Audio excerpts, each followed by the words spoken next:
When I read this, I got stuck on the whole, wow, someone got thrown out for not wearing the right clothing. And honestly, I thought, God sounds like a jerk. But then, I'm looking at this.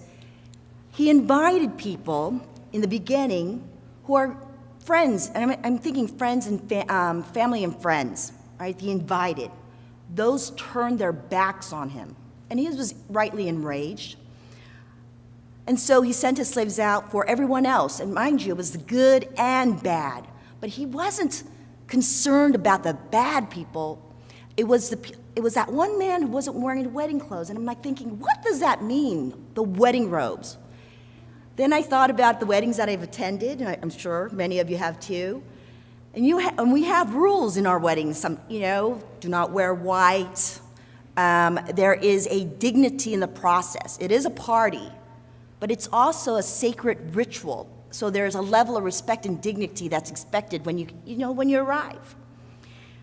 I believe here what God or what Jesus is telling us, hey, the kingdom of heaven is open to everyone, whether they be good or bad.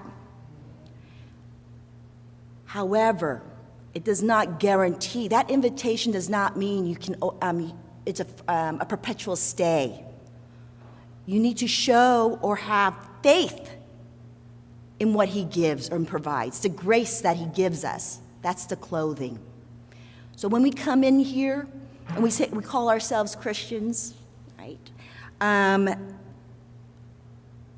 Remember that the invitation to the heavenly gates, to paradise, it's not just to enjoy the fruits of that, but there is a level of not just doing good deeds, but remembering that there's courteous goodwill to everyone else, providing dignity to the process. It's beyond just doing the 7, right? Serving, evangelism, giving, but there's this connection, this dignity of being a Christian that we must remember. And it's not just about wearing the right clothing, but having the right attitude. And for myself, I've only recently really reconnected with God, coming back to the church. And I have to say I appreciate the people I've met here at Good Shepherd, reminding me what it is to be a true, not Christian, not just a Christian, but good community, right? Building a safe place. So I believe that this reading here, this Matthew 22, is reminding us that we are all invited, every one of us. When we go out there, everyone that we meet are potential Christians or invited to heaven, right?